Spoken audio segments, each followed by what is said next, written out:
மன்னா. சங்கீதம் 146 7வது வசனம்.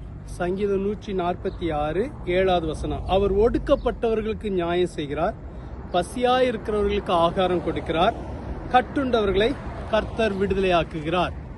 கர்த்தர் செய்கிற கிரியைகள் இந்த வசனத்துல சொல்லப்பட்டிருக்கிறது. இதுல முதலாவது ஒரு வசனத்தின் முதல் பகுதியை இன்னைக்கு தியானிக்க இருக்கிறோம். வசனத்தின் கடைசி பகுதியை நாளைக்கு தியானிக்க இருக்கிறோம். முதலாவது பகுதி சொல்கிறது, அவர் ஒடுக்கப்பட்டவர்களுக்கு நியாயம் செய்கிறார். நம்முடைய தேவன் நியாயம் செய்கிற தேவன். நம்முடைய தேவன் இரக்கம் பாராட்டுகிற தேவன், அதே நேரத்தில் நமக்கு நியாயம் செய்கிற தேவன். யாரெல்லாம் ஒடுக்கப்படுகிறார்களோ அவர்களுக்கு நியாயம் செய்கிறவர். இஸ்ரவேல் ஜனங்கள் எகிப்து தேசத்துல அதிகமாய் ஒடுக்கப்பட்டார்கள். அவர்களுக்கு உபத்திரவத்தின் மேல் உபத்திரவம் வந்தது. அதிக பாரத்தை பார்வோன் சுமத்தினான், அதிக வேலை வாங்கினான். ஆனால் அப்படிப்பட்டவர்களுக்கு நியாயம் செய்யும்படியாக கர்த்தர் இறங்கி வந்து மோசேயை அனுப்பி அவர்களை மீட்டெடுத்தார்.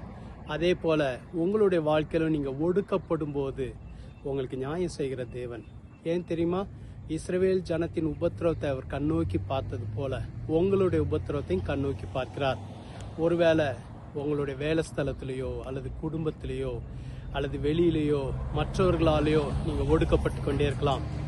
ஆனா இதை நினைவு கொள்ளுங்க, உங்களுக்கு நியாயம் செய்கிற தேவன் உங்களுக்காக இறங்கி வந்து பலத்த கிரியைகளை செய்து உங்களை விடுவிப்பார். எகிப்தில் அநேக அற்புதங்களை செய்து ஒடுக்கப்பட்ட ஜனங்களை விடுவித்தார், உங்களையும் விடுவிப்பார். ஜெபிக்கலாமா? எங்களை அதிகமாக நேசிக்கிற நல்ல ஆண்டவரே, இயேசுவே, இந்த நல்ல நாளுக்காக நன்றி, இந்த வார்த்தைக்காக நன்றி. எங்களுக்கு நியாயம் செய்கிற தேவன், ஒடுக்கப்பட்டவர்களுக்கு உதவி செய்கிற தேவன், இறங்கி வந்து அற்புதம் செய்கிற தேவன், இரக்கம் பாராட்டுகிற தேவன். உம்மை உயர்த்துகிறோம், உம்மை நோக்கி பார்க்கிறோம். எங்களை கண்ணோக்கி பார்க்கிறவரே, சீக்கிரமாய் ஒவ்வொருவருக்கும் விடுதலை தரப்போறக்கா நன்றி. நாள் ஆசீர்வதிக்கப்பட்ட நாளா இருப்பதாக உற்சாகப்படுத்துங்க.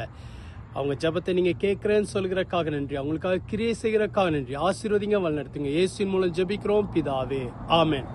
கர்த்தர் உங்களை ஆசீர்வதிப்பாராக. ஆமென்.